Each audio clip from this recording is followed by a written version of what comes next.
1 जुलाई 2022 ਤੋਂ ਅਸੀਂ ਮੁਫਤ ਬਿਜਲੀ ਦਾ ਐਲਾਨ ਕਰਦੇ ਹਾਂ। 1 जुलाई ਤੋਂ ਮੁਫਤ ਬਿਜਲੀ ਵਾਲੀ ਸਕੀਮ ਪੰਜਾਬ ਦੇ ਵਿੱਚ ਸ਼ੁਰੂ ਹੋ ਚੁੱਕੀ ਹੈ। ਆਮ ਆਦਮੀ ਪਾਰਟੀ ਦੀ ਪੰਜਾਬ ਸਰਕਾਰ ਦੇ ਵੱਲੋਂ ਇਹ ਐਲਾਨ ਕੀਤਾ ਗਿਆ ਸੀ, ਪਰ ਇਸ ਸਕੀਮ ਨੂੰ ਲੈ ਕੇ ਪਾਵਰ ਮਹਿਕਮੇ ਦੇ ਵੱਲੋਂ ਅਜੇ ਤੱਕ ਨੋਟੀਫਿਕੇਸ਼ਨ ਜਾਰੀ ਨਹੀਂ ਕੀਤਾ ਗਿਆ ਸੀ ਅਤੇ 23 ਜੁਲਾਈ ਨੂੰ PSPCL ਦੇ ਵੱਲੋਂ ਇਸ ਸੰਬੰਧੀ ਇੱਕ ਨੋਟੀਫਿਕੇਸ਼ਨ ਜਾਰੀ ਕਰ ਦਿੱਤਾ ਗਿਆ, ਜਿਸ ਦੇ ਵਿੱਚ ਇੱਕ ਤਾਂ ਇਹ ਨੋਟੀਫਿਕੇਸ਼ਨ ਕੱਢ ਦਿੱਤਾ ਕਿ ਇਹ ਬਿਜਲੀ ਮੁਫਤ ਦਿੱਤੀ ਜਾਂਦੀ ਹੈ, ਕਿਉਂਕਿ ਜਿੰਨੀ ਦੇਰ ਤੱਕ ਨੋਟੀਫਿਕੇਸ਼ਨ ਜਾਰੀ ਨਹੀਂ ਹੁੰਦਾ ਉਨੀ ਦੇਰ ਤੱਕ ਜ਼ਮੀਨੀ ਪੱਧਰ ਤੇ ਸਕੀਮਾਂ ਲਾਗੂ ਨਹੀਂ ਹੁੰਦੀਆਂ। 1 ਜੁਲਾਈ ਤੋਂ ਇਹ ਸਕੀਮ ਸ਼ੁਰੂ ਹੋਈ ਸੀ। ਵਿਰੋਧੀ ਪਾਰਟੀਆਂ ਦੇ ਵੱਲੋਂ ਸਵਾਲ ਚੁੱਕੇ ਜਾ ਰਹੇ ਸਨ ਕਿ ਇੰਨਾ ਲੰਮਾ ਸਮਾਂ ਹੋ ਗਿਆ ਹੈ, ਅਜੇ ਤੱਕ ਨੋਟੀਫਿਕੇਸ਼ਨ ਜਾਰੀ ਕਿਉਂ ਨਹੀਂ ਕੀਤਾ ਗਿਆ। 23 ਦਿਨਾਂ ਬਾਅਦ ਪੰਜਾਬ ਸਰਕਾਰ ਦੇ ਵੱਲੋਂ ਇਹ ਨੋਟੀਫਿਕੇਸ਼ਨ ਜਾਰੀ ਕੀਤਾ ਗਿਆ ਹੈ ਅਤੇ ਇਸ ਦੇ ਵਿੱਚ ਉਹ ਸਾਰੀਆਂ ਸ਼ਰਤਾਂ ਦੱਸ ਦਿੱਤੀਆਂ ਗਈਆਂ ਨੇ ਜੋ ਕਿ ਮੁਫਤ ਬਿਜਲੀ ਲੈਣ ਲਈ ਜ਼ਰੂਰੀ ਨੇ। ਇਸ ਨੋਟੀਫਿਕੇਸ਼ਨ ਦੇ ਮੁਤਾਬਕ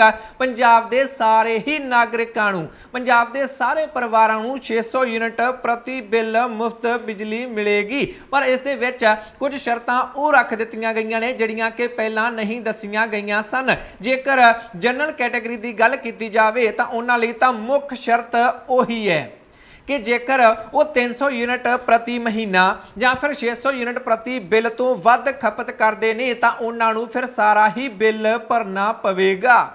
जनरल कैटेगरी लिए यह पहला तो ही शर्त रखी गई सी जदों इस मुफ्त बिजली की स्कीम नूं लागू करने का ऐलान पंजाब सरकार दे वल्लों कीता गया सी। उदों ही दस दिता गया सी कि जनरल कैटेगरी वालियां नूं तां फिर सारा ही बिल भरना पवेगा। जेकर 601 यूनिट की भी खपत हो जाती है तो फिर सारा ही 601 यूनिट भरना पवेगा अते नोटिफिकेशन दे विच भी उही गल लिख दी गई है। इस तो इलावा जानकारी यह भी दी गई है कि कोई 300 यूनिट प्रति महीने वाला भी मसला खड़ा हो सकता है, क्योंकि इस नोटिफिकेशन दे विच वार-वार इस गल का जिक्र किया गया है कि बिल प्रति बिल 600 यूनिट मुआफ है और 300 यूनिट प्रति महीना मुआफ है। इसका मतलब है कि जेकर तुसी एक महीने दे विच 300 यूनिट तो उपर की खपत करते हो तो उसका भी बिल आ सकता है, क्योंकि वार वार इस नोटिफिकेशन दे विच इस गल का जिक्र किया गया है।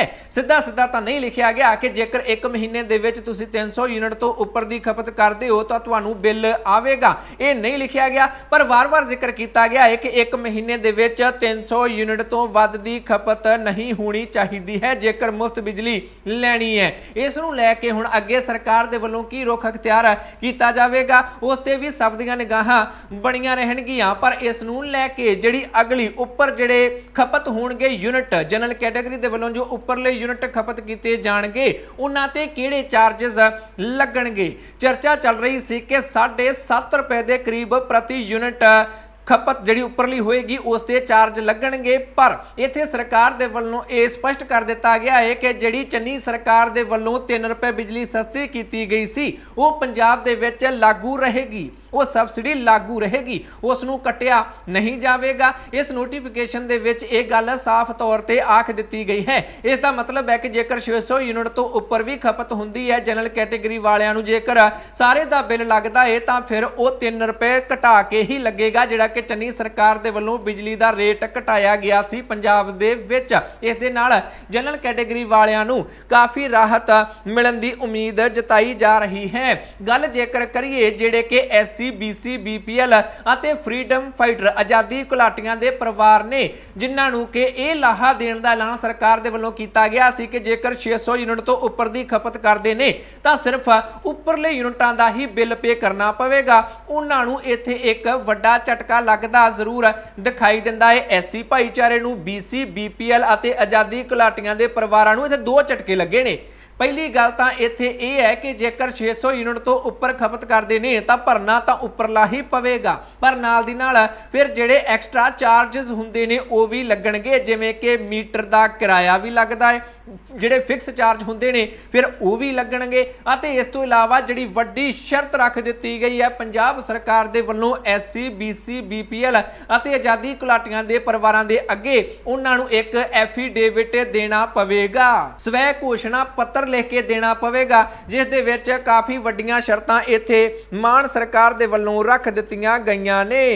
इस स्वै घोषणा पत्र दे विच वेखिया जा सकता है कि सारा कुछ दसना पवेगा कि मेरा नाम की है, मैं रहिंदा कित्थे हाँ, मेरा आधार नंबर कितना है, मैं SC हाँ, BC हाँ जां फिर BPL परिवार तो हाँ, ये सारी जानकारी देनी पवेगी। अते इस तो इलावा जिहड़ियां शर्तां रखियां गईयां ने उस दे विच पहली शर्त यह है कि वह परिवार जिसने कि ये मुफ्त बिजली का लाहा लेना है वो इनकम टैक्स नहीं भरदा होना चाहिए है। लिखिया गया है ये कि जदों भी मैं अते मेरे परिवार का कोई भी मैंबर आमदन कर दे दायरे विच आवेगा जां फिर आवेगी तो अपने संबंधित संचालन उप मंडल दफ्तर विखे मैं इसकी सूचना देनी यकीनी बनावांगा जां फिर बनावांगी। जदों भी तुसीं इनकम टैक्स भरना शुरू कर दोगे उसकी जानकारी देनी पवेगी अते तुहानूं इस स्कीम दे विचों बाहर कढ दिता जावेगा। ये शर्त इत्थे रख दित्ती गई है कि इनकम टैक्स नहीं भरदे होने चाहिए जिहड़े SC परिवार, BC परिवार, BPL परिवार, आजादी घुलाटियां दे परिवार जेकर वो आमदन कर भरदे ने तां फिर उन्हां नूं इस स्कीम दे विच नहीं रखिया जावेगा। इस तो अगली शर्त इत्थे मान सरकार दे वल्लों रख दित्ती गई है कि मैं ते मेरे परिवार का कोई भी मैंबर साबका जां मौजूदा संविधानक अहुदे ते तैनात नहीं है।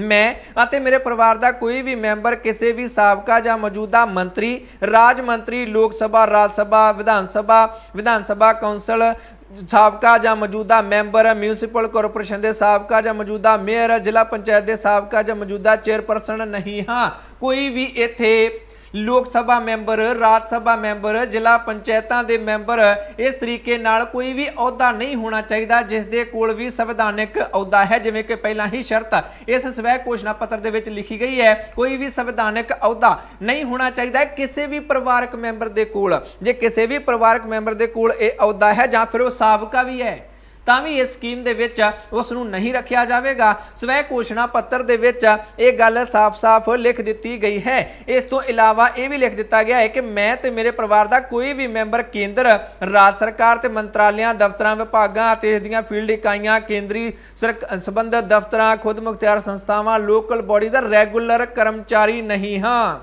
जेकर किसी भी सरकार दे अंडर तुहाडा कोई भी परिवारक मैंबर जेकर रैगूलर कर्मचारी है, पक्का कर्मचारी है तो उसनूं भी इस स्कीम दे विच नहीं रखिया जावेगा। स्वै घोषणा पत्र दे विच ये भी शर्त इत्थे ला दित्ती गई है जेकर तुहाडी जिहड़ी परिवारक महीनावार पेंशन है वो 10,000 रुपए जां फिर इस तो वध है तां भी तुहानूं इस दे विचों कढिया जावेगा।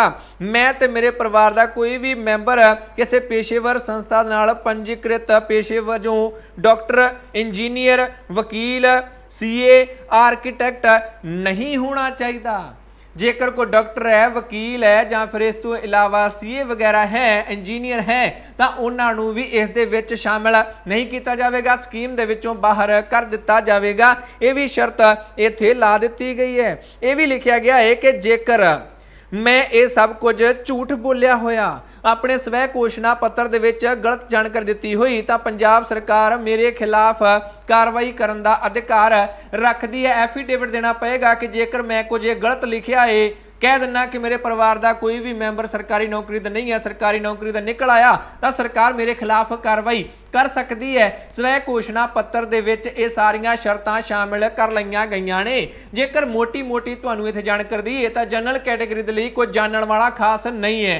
पहला ही सरकार मुकर चुकी सी, चोणां तो पहलां कहा सी कि 600 यूनिट तो उपर वाले जिहड़े होणगे सिर्फ सारिआं नूं ओही भरने पैणगे। जित के सरकार बना के बाद में कह दिता कि नहीं जनरल कैटेगरी वालों को सारे ही भरने पैणगे। बाद में सरकार मुकर गई सी अते नोटिफिकेशन दे विच भी उही गल लिखी गई है। पर SC, BC, BPL अते आज़ादी घुलाटियां दे परिवारां दे लई जानण वाली गल यह है कि जेकर उन्होंने ये शर्तां दा पालन ना कीता जां फिर वो शर्तां पूरीआं ना करदे होए तां उन्हां नूं मुफ्त बिजली वाली scheme they which general category दे व्यक्ति ही मन्निया जावेगा। एक सवाल इत्थे असीं तुहाडे कोलों पुछ लेना चाहुंदे हां कि जो शर्तां इत्थे पंजाब सरकार दे वल्लों रखीआं गईआं ने मुफ्त बिजली नूं लै के इन्हां शर्तां नूं तुसीं किवें वेखदे हो? ठीक ने शर्तां कि जां फिर विचों व्यक्ति कड्ढण दे लई परिवारां नूं विचों कड्ढण दे लई ये शर्तां लाईआं गईआं ने कि जां फिर इन्नियां क शर्तां तां चाहीदियां ही सन? ठीक ने?